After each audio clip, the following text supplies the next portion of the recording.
We're live now? We will be. Okay. Now we are. Start us off. All right. Hey, guys. Welcome back to the Crypto Campfire. This is the professor. And Mitch? Identity crisis today. You did. Identity crisis. You did. So we're sitting here with David Gold. David is the CEO of Dapix. David, welcome. Yeah. Thanks. Good to have you. Great Thanks to for be here. coming on the show. Yeah, good to be here. So we understand that Dapix is leading the development of the FIO protocol. That is correct. Can you tell us a little bit about what that is and what it means for the crypto space?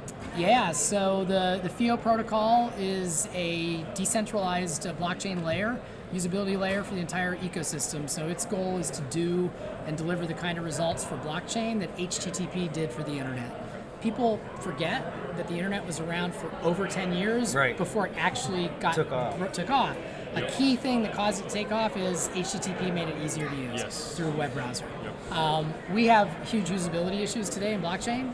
The actual process of sending value in a decentralized way is risky, complex, scary. It's not going to ever get to mass adoption. The FIO protocol's goal is to change that for every single token or coin out there by enabling users to never even have to know what a public address is, by enabling them to not just send crypto, but to send requests for payment, which is a key element of commerce. Checks, invoices, bills, order cards, all are requests for payments. That concept largely doesn't exist in blockchain today.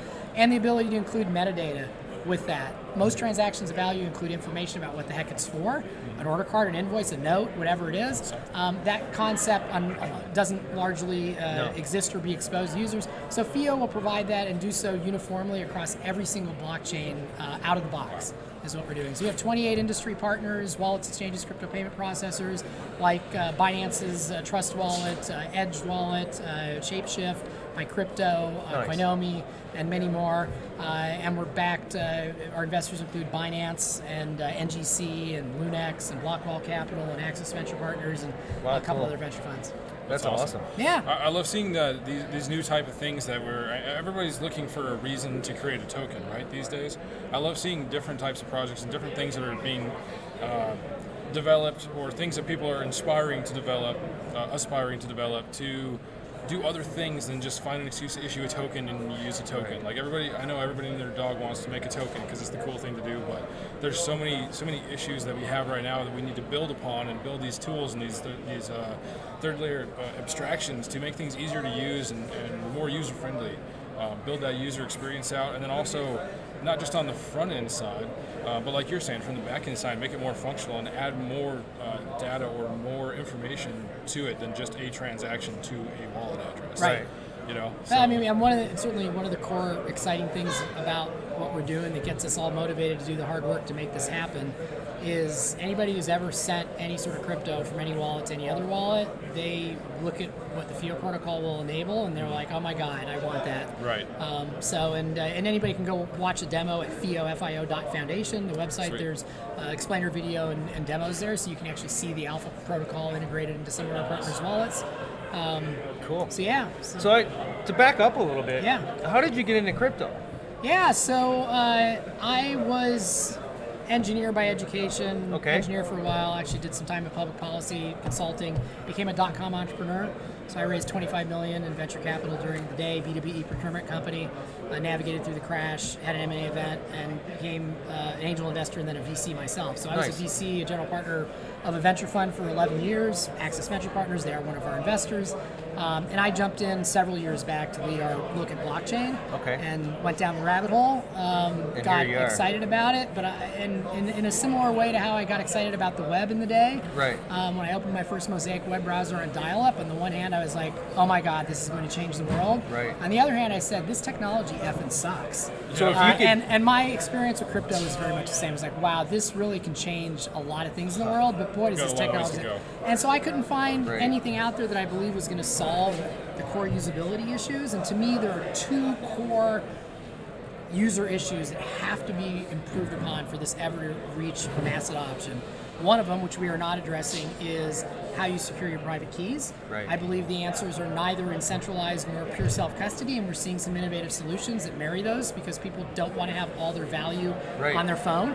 That's scary. just And kind the second is what we're focusing on, which is usability. Right. The actual process of moving around value It has to be easy. It has to be not so risky. It needs to Right. be all the things you need, and that's what we're solving. That's awesome. So if you could sum up like the crypto space, right, in one word, what would that word be? One word. Yep. It has to be In one one word.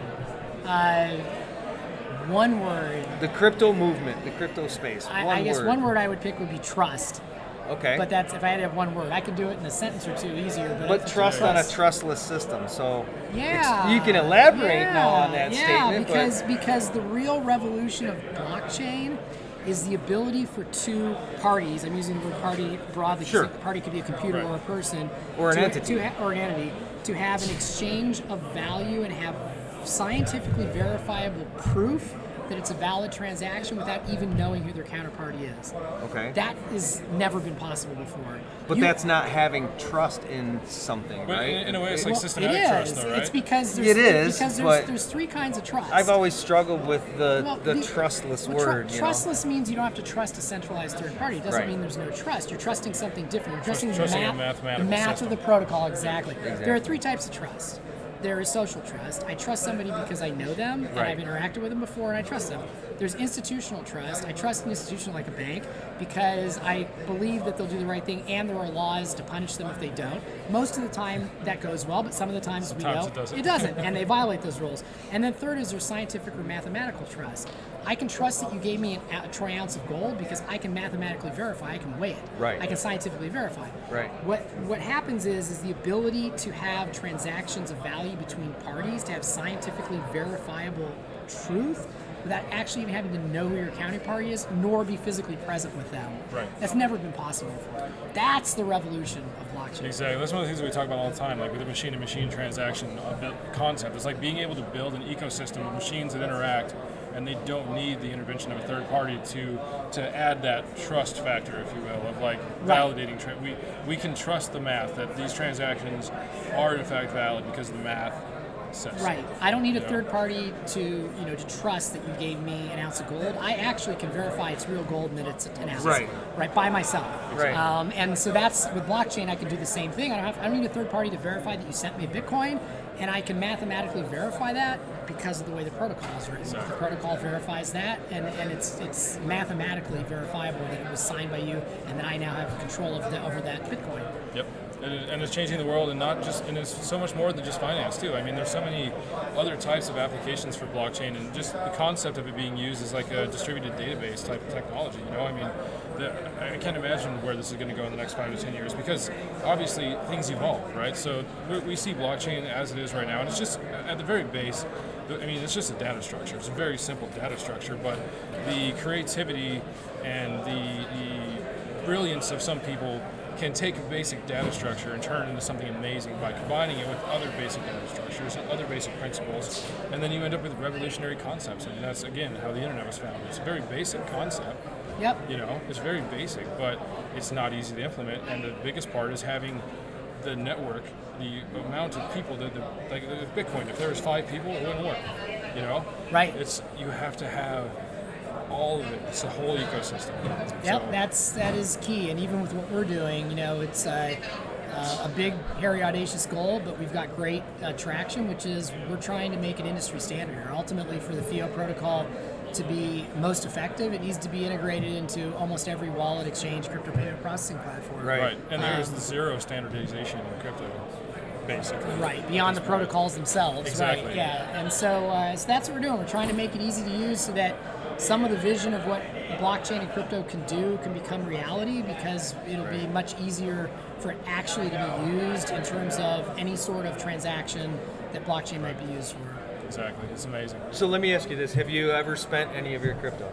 I have. In fact, our company has spent crypto as well. We pay a couple of our vendors in crypto because it's much easier to pay them in crypto if they're international Right. than it is for us to deal with wire transfers. So I have, and we have as a company, absolutely. And we've received payments and investment. What about in as a crypto. consumer?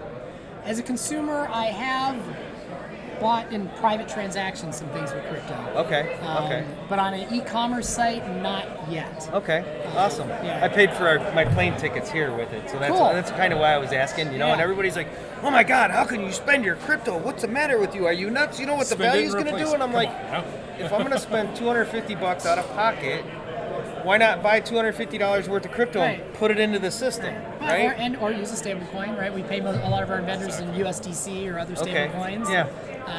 And it's very easy, it's painless, it's quick. They get Sure. the payment almost instantly, a matter of minutes. And it's in USD. And it's USDC in Right. this case, but yeah, it's which is a stable token, and so. So we definitely, as a business, we're using it as Awesome. whenever we can, That's both awesome. receiving it and sending it. Right, and Yeah. those are huge steps towards adoption It is. at the And end that's of the something day. that a lot of people forget too. Is that you can't transact in stable coins. You know, a lot of people assume that if you're going to use crypto, you have to use like Bitcoin or something like that. I mean, you can go out and buy USDC or Tether or whatever it is that you want to buy as a stable coin and use that as Right. real money. And obviously, it fluctuates a little bit. But Not I mean, much, if you're one of those guys that you'd love to just have 100% crypto, I mean, take your money and buy a stablecoin if you want. You don't have to worry about the fluctuation, but you can use it. Yeah. You know, immerse yourself.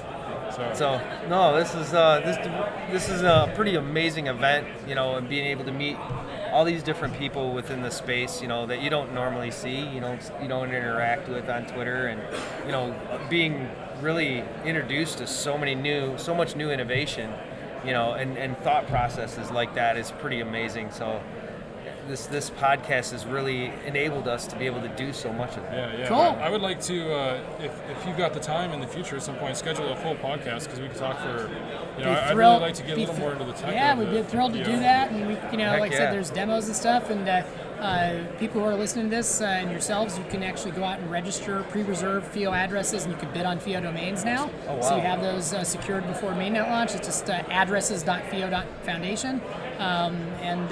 Those are available for people to go and grab now, and we have lots of people who are already doing that, and we have half dozen of our FIO members already have done the initial initial FIO integration to Right. enable that, and we have a number of others that are listed as coming soon that are doing it. And, so there's the ecosystem is already beginning to work with the protocol we're building. It's coming Awesome. together. Yeah. It's coming together. Well, Great hey, work. a lot. it was really good talking to you, Yeah, sir. good talking to you as Absolutely. well. Look forward to talking to you Absolutely. again, and Yeah. by all means, check out our website and check out our podcasts. You might enjoy some of them. Absolutely, sounds Absolutely. good. For Sounds sure. good. Thank you guys you. have a good day. Take Have a it good easy. day. We'll talk to you later. Peace.